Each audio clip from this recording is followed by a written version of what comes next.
Hello and welcome to Cần Thơ News of Cần Thơ Radio and Television Station. Here are the headlines. The National Assembly passed amendments to the enterprise law in a resolution on VAT reduction. Cần Thơ held an online meeting with Hậu Giang and Sóc Trăng leaders to discuss coordinated administrative restructuring effective July 1st, 2025. Cần Thơ chairman met with the Indian ambassador to discuss strengthening academic ties. Top news today. On June 17 morning, the National Assembly passed a law amending and supplementing a number of articles of the Enterprise Law and the National Assembly Resolution on reducing VAT, with the majority of deputies voting in favor. Effective July 1st, 2025, the newly amended law on enterprises will introduce significant changes, including new regulations for identifying beneficial owners and restrictions on capital contributions, with exceptions for investments in science, technology, innovation, or digital transformation. Concurrently, a National Assembly resolution has extended a 2% VAT reduction for various sectors: production, business, tourism, and consumption from July 1st, 2025 to December 31st, 2026. The government projects that VAT reduction will lead to a decrease in state budget revenue of nearly 122,000 billion Vietnamese dong during the latter half of 2025 and throughout 2026. In addition to these legislative actions, the National Assembly also reviewed the socio-economic results for 2024, assessed the progress of the 2025 implementation plan, settled the 2023 budget, and deliberated on mechanisms for localities undergoing administrative restructuring. On June 17, the Cần Thơ City People's Committee held an online meeting with Hậu Giang and Sóc Trăng leaders to discuss coordinated administrative restructuring at provincial and commune levels effective July 1st, 2025. Key discussions revolved around the steering committee's draft implementation plan, focusing on critical areas such as the handling of public assets and housing plans for officials post-restructuring. Delegates also assessed the readiness of the information systems, data platforms, and technical infrastructure crucial for the seamless integration. Discussions included the implementation of Decree 118 on local government organization and the necessary updates to the Cần Thơ City Electronic Information Portal to reflect the new two-level administrative model. Guidance was provided on essential administrative procedures, including the re-registration of the suits for units that will be merged or dissolved. The meeting concluded with a strong call for swift and coordinated preparations to ensure the stable and seamless transition for the newly formed local government structure. On June 17 morning, Chairman of Cần Thơ City People's Committee Trương Cảnh Tuyên received the Indian ambassador to Vietnam. The primary focus of the meeting was the desire to further strengthen economic cooperation between Cần Thơ and India.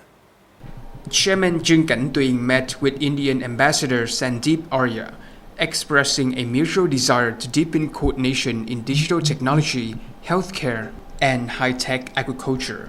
He highlighted Cần Thö's ongoing administrative restructuring, which is expected to create greater opportunities for economic growth. As a key regional hub, Cần Thơ is focused on advancing its sector of industry, trade, logistics, renewable energy, education, and healthcare. The ambassador noted India's strength in AI, digital training, and healthcare, presenting valuable prospects for partnership.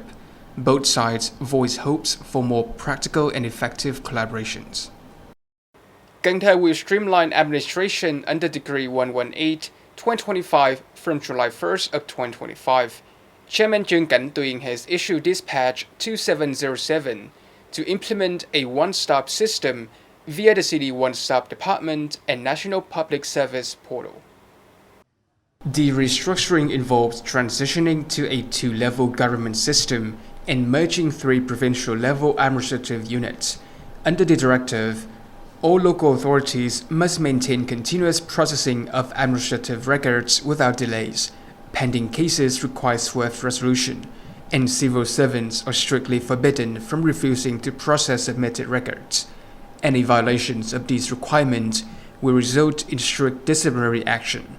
The directive also establishes mandatory protocol for the proper transfer of incomplete or outstanding records between administrative units. These measures are designed to prevent document loss and ensure administrative continuity during the institutional transition period. On the afternoon of June 16, Working Group Number 04 of Steering Committee 2088 convened to discuss and finalize the draft political report for the upcoming 2025-2030 City Party Congress. Working Group Number 04 Standing Committee has finished drafting the political report for the Cần Thơ City Party Committee's 2025-2030 term. This comprehensive report consolidates data, achievements, and challenges from the three recently merged localities, while also outlining goals and solutions tailored for the newly integrated city. The draft report draws heavily from key documents for the 14th National Party Congress, existing local draft reports, and directives from the central government. Delegates who reviewed the draft provided feedback on its structure, language, central themes, and targets. They also suggested ways to enhance the data presented and incorporate breakthrough solutions.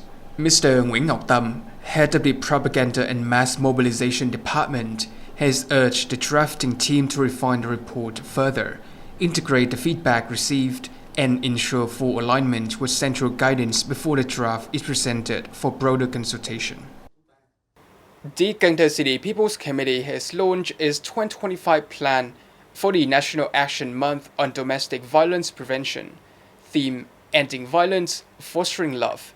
The campaign aligns with the 24th Vietnamese Family Day on June 18, theme Happy Family, Prosperous Nation. Cần Thơ City is rolling out a series of propaganda activities to highlight the themes of family well-being and domestic violence prevention. A key event will take place on June 26 at the City Cultural and Arts Center, featuring various activities including family healthcare consultations and a meeting to celebrate the 24th anniversary of Vietnamese Family Day.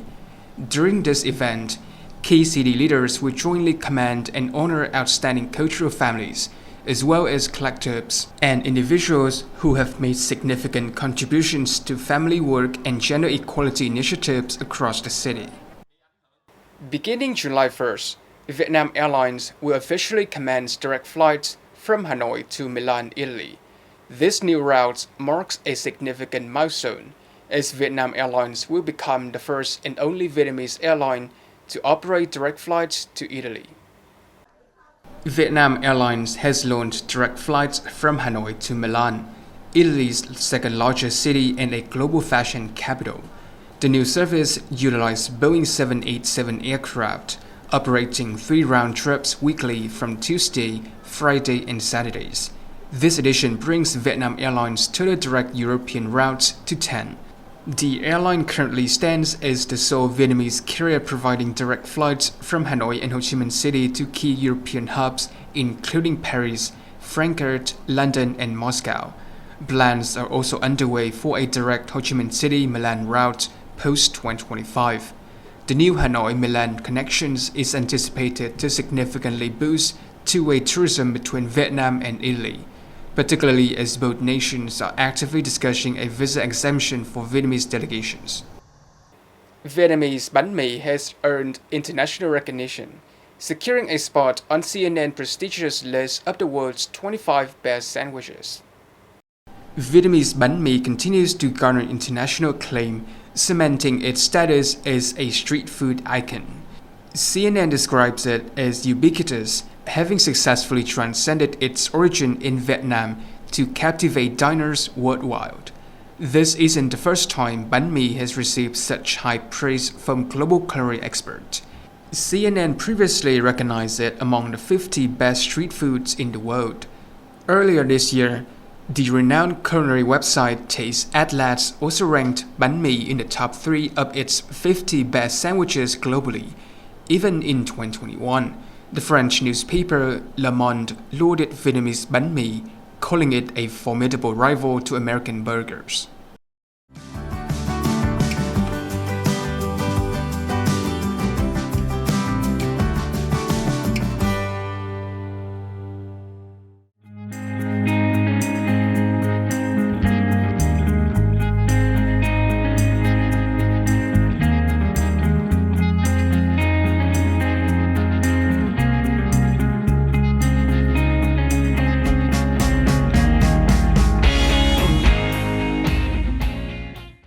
Thank you so much for watching, and I'll see you next time.